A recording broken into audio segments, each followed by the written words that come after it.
भिलाई प्रगति यात्रा पे एमएलए देवेंद्र यादव चल रहे हैं। मैं इनके साथ हूं, लेकिन इनकी प्रगति यात्रा की वजह से मैं इनके साथ नहीं हूं। दरअसल मैं आज इसलिए गया हूं क्योंकि ईडी ने एक चालान सबमिशन दिया है, पूरक अभियोग पत्र कह लीजिए या पूरक उसका परिवाद कह लीजिए। उस अभियोग पत्र में विधायक देवेंद्र यादव का नाम आरोपी के रूप में मौजूद है। देवेंद्र, चुनाव प्रचार की तैयारी में चल रहे हो आप, और इधर ईडी ने आपके लिए तैयारी कर रखी। देखिए, ऐसा है कि पिछले समय में पूरा देश ये समझता है कि राजनीतिक दलों ने राजनीति को किस दिशा में और किस दौर में लेके गए हैं।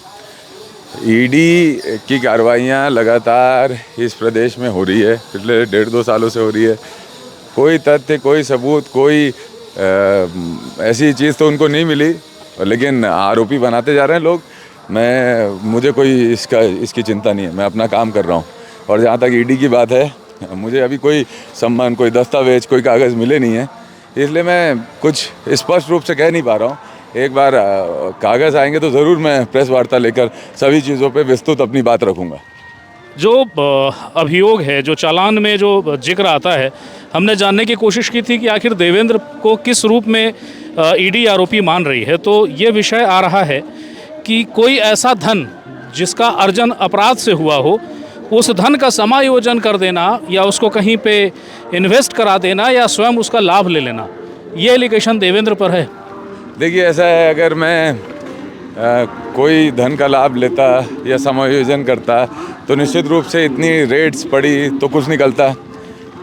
वैसे अगर मैं कहूँ, भारतीय जनता पार्टी के साथियों ने और ईडी के मीडिया विभाग ने नोटिस देने के पहले ये कह दिया था कि 51 करोड़ रुपए की संपत्ति, लेकिन जब कागज़ आए तो निकले कितने? 2011 की मेरी माँ का घर जिसका मूल्य 11 लाख है, और मेरी सैलरी जिसमें 8.5 लाख रुपए थे सैलरी अकाउंट, क्या मिला मेरे से? कुछ नहीं मिला।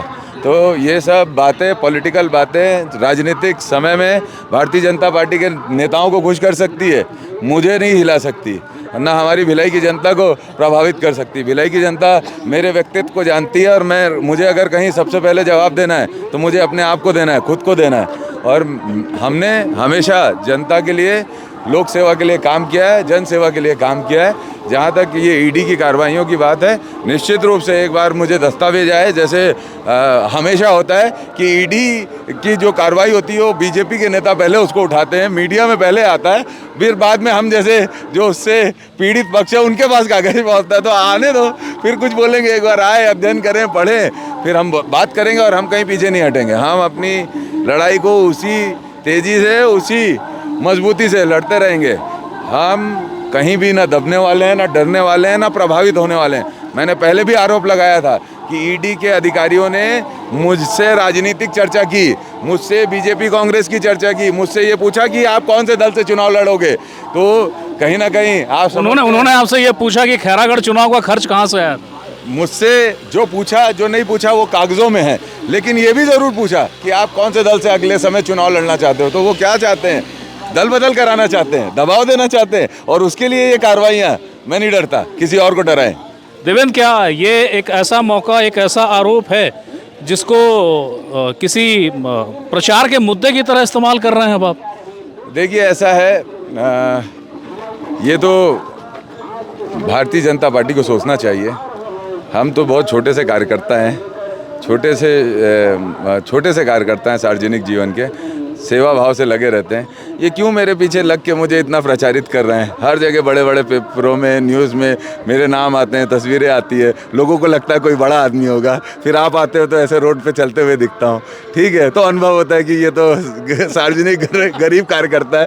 तो ये सब चलता रहता है। मैं बीजेपी के साथियों को बोलूँगा, कुछ और करो, इससे फ़र्क नहीं पड़ेगा। बहुत बहुत शुक्रिया। ये थे देवेंद्र, जो बता रहे थे कि ईडी ने जो परिवाद पेश किया है, पूरक परिवाद, उस परिवाद में जो उनका नाम बतौर आरोपी है, आखिर उसके मायने क्या हैं, वो किस रूप में देख रहे हैं। सियासती अंदाज था, वो निडर से थे, उन्होंने प्रदर्शित भी यही किया कि उन्हें कोई फ़र्क नहीं पड़ता है। लेकिन अगर आप इस पूरे मामले के कानूनी पहलू को देखेंगे तो आपको हम बता दें कि ईडी जब कोई पूरक परिवाद पेश करती है और किसी अभियुक्त के रूप में किसी का नाम दर्ज करती है, तो ये ईडी की रिस्पॉन्सिबिलिटी नहीं है कि वो उसको अरेस्ट करना चाहेगी। वो अरेस्ट नहीं करना चाहती थी, लेकिन वो ये मानती थी कि जो साक्ष्य हैं, जो बातें हैं, वो पर्याप्त हैं कि उन्हें आरोपी बताया जा सके, और उसके बाद वो आरोपी के रूप में उनका नाम दर्ज हो गया।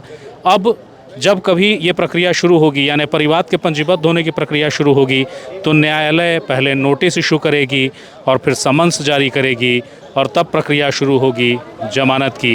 यानी अग्रिम जमानत अगर मिल गई तो ठीक, वरना नियमित जमानत लेनी होगी और जाहिर है ये प्रक्रिया आसान नहीं है। याज्ञवल्क्य, दससूत्र, भिलाई।